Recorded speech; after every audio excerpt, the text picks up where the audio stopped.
Look at the cute baby. Alright guys, we literally have not moved.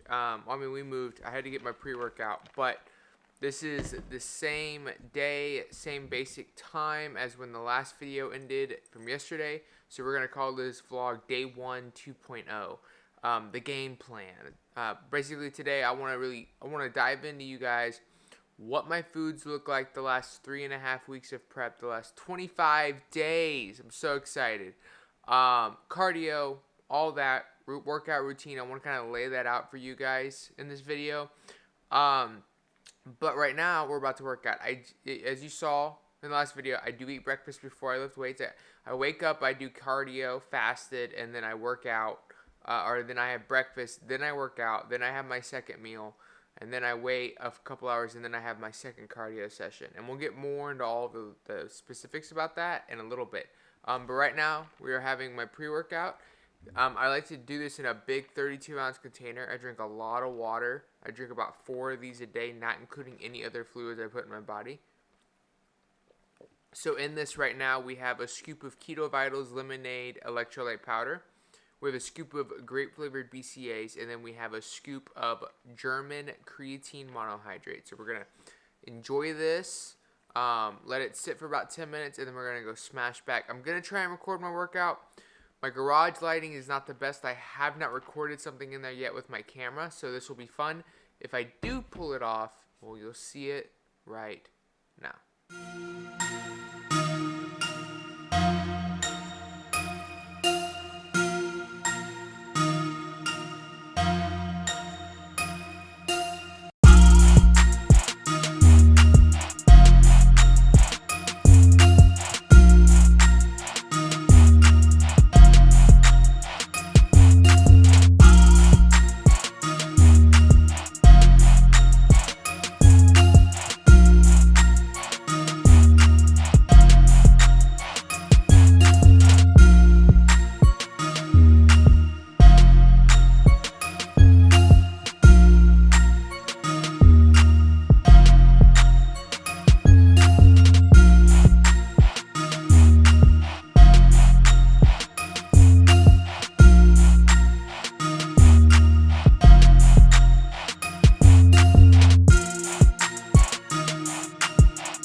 What is going on, guys? So that is my back and tricep workout. I'm gonna go into my splits after I eat this meal.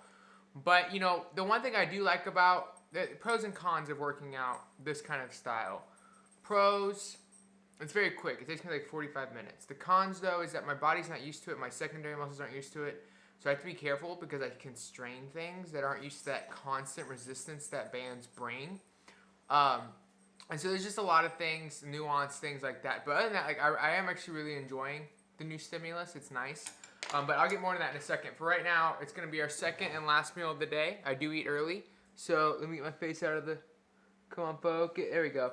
We got 19 ounces of pork loin chop and half a cup of chicken broth. And then all the juices cooked out of the pork with a little bit of fermented soy sauce, some 90 grams of bok choy. And yeah, so this is a very hearty, full, fattening meal. 2 tablespoons of avocado oil. I'm super excited to dig in. I'll see you afterwards. What is going on, guys? Alright, I just got done with my run. I did 4 laps, which is 4 miles. Feel good. It was a little hard at the beginning, but with running, you know, once you get warmed up, you're fine. Alright, so before we get started, though, I want to give a little shout out. Keto Coach Lauren and Keto Logic hit me up with some Keto Logic collagen protein. I'm going to be incorporating this into my cottage cheese in the mornings. I'm super excited to do this and whey.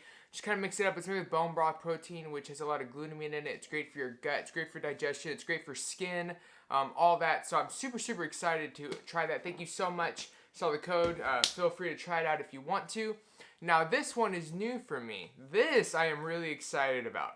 It's called Cortisol, okay? It's by MPA Sups. So, what is cortisol? Cortisol is a compound that uses a patented nutraceutical called Cyrenade, which is the patented version of what's called phosphatidylserine. So you have a lot of phosphatidyls, and they're basically fatty acids that do different things. Phosphatidylcholine, for example, is something that's really good for breaking down enzymes. It can be great for someone that has any kind of digestive issues, any kind of large intestine or gallbladder issues, right? Basically, like if you have an issue with breaking down fatty acids, phosphatidylcholine is great for that, right? And that's in here too, but the main ingredient is phosphatidylserine, which I, even through nutritional therapy, had never heard of before. So I started doing a bunch of research. And guys, I'm really excited. So when you're in competition prep, your cortisol gets out of whack. In fact, all your hormones get out of whack. And one thing I've been doing really different this time around is I've been really paying attention to that. My foods are high quality. I'm eating high quality meats. I'm eating organ meats. I'm taking all my multivitamins. I'm taking adaptogens and mushrooms to help my body equalize. And the one thing I was missing was something that really helped with cortisol. It's always just something that you deal with. And not that this is going to make it go away completely, but there are a lot of studies that are showing that phosphatidylserine does wonders for lowering cortisol during workout, post-workout, and throughout the day. Up to 35%, but an average of 25%. That's still a quarter of your cortisol that's too high. That's significant. 25% is significant. That can make a huge difference in your mood. It can make a huge difference in your energy. It can make a huge difference in your sleep. It's even been shown to help with getting rid of fat and stubborn areas and getting rid of water retention in your love handles. I'm not doing it for that. I'm pretty happy with how my physique's coming. But if it helps, whatever. I'm really in it for the mood enhancement and just pushing through this final little bit. It's hot cocoa flavored. The ingredients are really clean. It's unsweetened cocoa powder, natural chocolate flavoring, stevia, whole milk powder. Boom.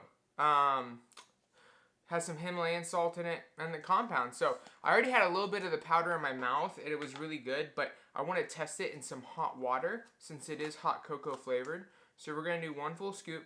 There's 28 servings in here, which is perfect. So we're going to do 1 full scoop in there. I got some hot water right here.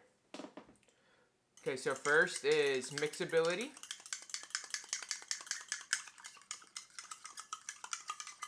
So it mixes well.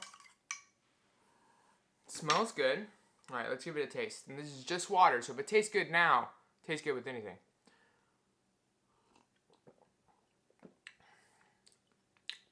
Tastes like watered down hot chocolate. Not super strong, but that's not a big scoop. It's more for the potency of the product and not just making it taste good. But like that'll be really good in like protein shakes. I'll be putting it in my cottage cheese with my collagen protein powder, making like a chocolate thing. I'm excited. Okay, so let's get into it. What this whole video is about. The game plan. So, I have 4 weeks left. There's a couple things we have to look at. We have to look at calories, food quality, activity. 3 big variables on how this finishes out. The goal is to get under 180 pounds. That's what I want. By the show day, 180 pounds. If I get there before then, I'm not going to increase my activity any more than it is the week that I get there. Calories aren't going to change. I'm going to be playing with my refeeds as we get closer, but there's no point in doing that just yet. So refeeds will stay the same calorie amount that they've been weeks prior. But calories are not going to change anymore. I have experimented with lower fat, high protein. I've experimented with really low fat comparatively to my protein. And I've been doing high fat almost my entire ketogenic life. And I still do prefer, I find that I prefer 70 to 75% fat, which is why my refeeds are like 71, 72. Because I like being in that higher fat range of 70 to 75. But right now, I've been doing a little bit, a lot of bit, lower fat and higher protein to help with thermogenics and just pushing through and getting that last little bit of body fat off. Due to mostly the fact that I started so heavy. I think if I would have started with only 20 pounds to lose, I never would have had to go this far. I think this is circumstantial, but it's worked for me. And it's also opened my eyes to the fact that when you're more fat adapted, high protein isn't that bad. Like I said in my video from yesterday, the high protein does require you to eat more fiber to help with like digestion and stuff. But all in all, I'm actually really surprised, and it's a tool I can use. Like when I'm reverse dieting and I get really hungry one day and I just want volume, I can just flip my macros. And I know that I'm metabolically flexible enough now because I've been doing it for so many weeks that I can do that, and I'm not gonna like turn into a zombie, right?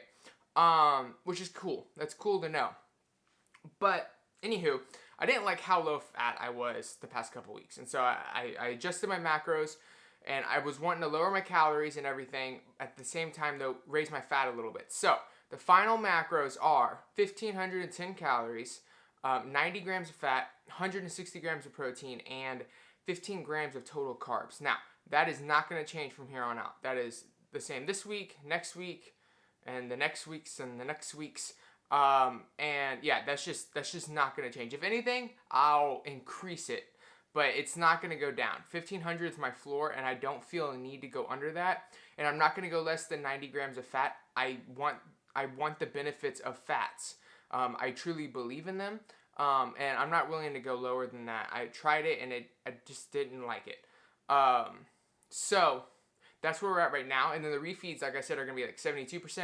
I get two a week back to back. So that helps kind of replenish my cognitive function. That's how I'm kind of playing this out while I'm this low in calories. So that's where that is. Now, in terms of activity, I know we're all working out at home. So I'm doing one body part a day, one body part a week.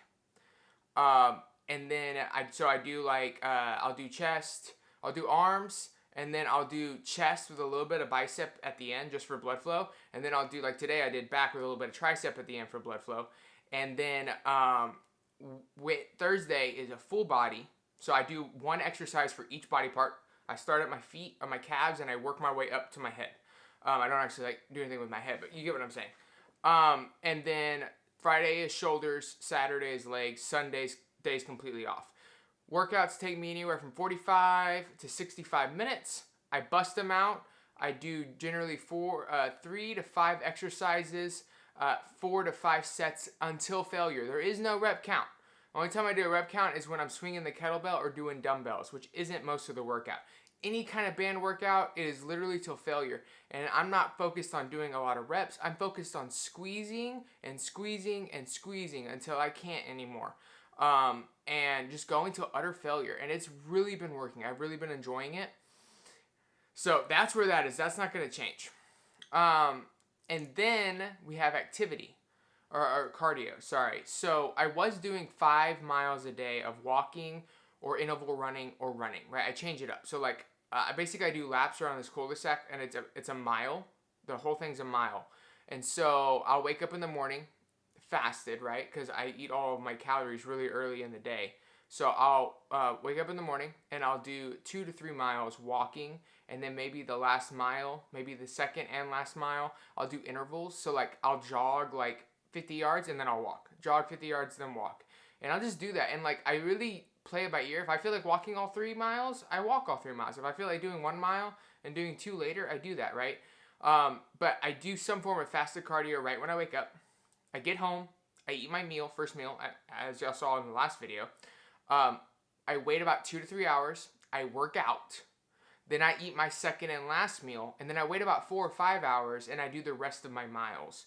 So the idea behind that is one, studies have shown that people that eat earlier in the day burn more calories due to, repair, digestion, all that fun stuff. And for me it works, right? Like I eat all my calories early, and then that way there's no way for me to justify eating more because I'm done. There is no justifying eating more, right? So it's very easy. It's much easier for me to control my hunger right now, which is helpful.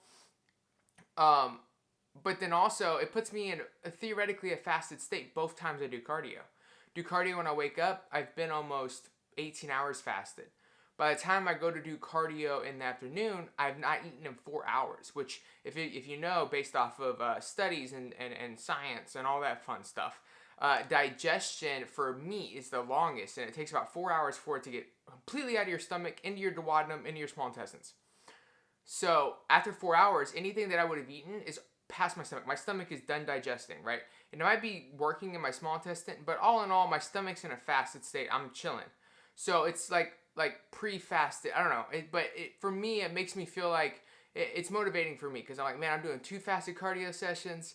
And I don't know. I've seen great results with it. So this week I upped it to 6 miles. I was gonna up it to 7 miles next week. We'll see how it goes. Obviously, I'll be here for the whole thing.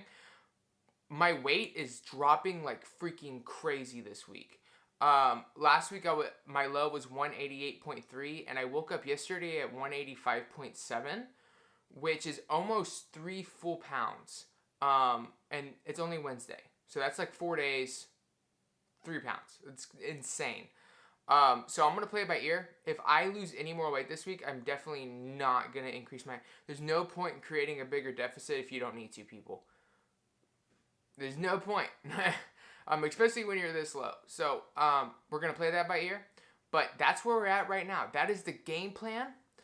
In terms of qualities of food, let's go through the food list. So, I'm only going to be eating what I can count on my hand. I made a newsletter about this today, about keeping things simple. So, here's what I'm eating. Meats, eggs, keto brick, heavy cream, nut pod creamer, okay, bok choy, protein powders. I'm trying to think here. Butter, nut butters on occasion, and cottage cheese. That's it, bro. 10 items. That's all I'm eating for the rest of my prep. Now, most days, because my calories are staying the same, it's the beauty of it. I can just keep the meals the same if I really want to simplify it. But I gave myself a little bit of other foods, but like the Walden's Farms is gone. The Miracle Noodles are gone. All that's gone. And I feel like that's helped with the weight loss too. Like it's gotten rid of some of that water retention. But yeah, so very simple. Keeping it simple. Everything here is very simply structured. There's no complications. It's not an overcomplicated process. The only hard part about what I am doing is doing it. But we're doing it. So that's where we're at. That's it for this video, guys. I just want to give you all the game plan, where we're going forward. I'm waiting for my posing trunks to come in. They should be in either tomorrow or Friday. Tomorrow's refeed. I'm excited about that. And yeah, so Saturday y'all will get some posing updates. Hopefully there's a dramatic difference. I feel like there is. I feel like progress has been good.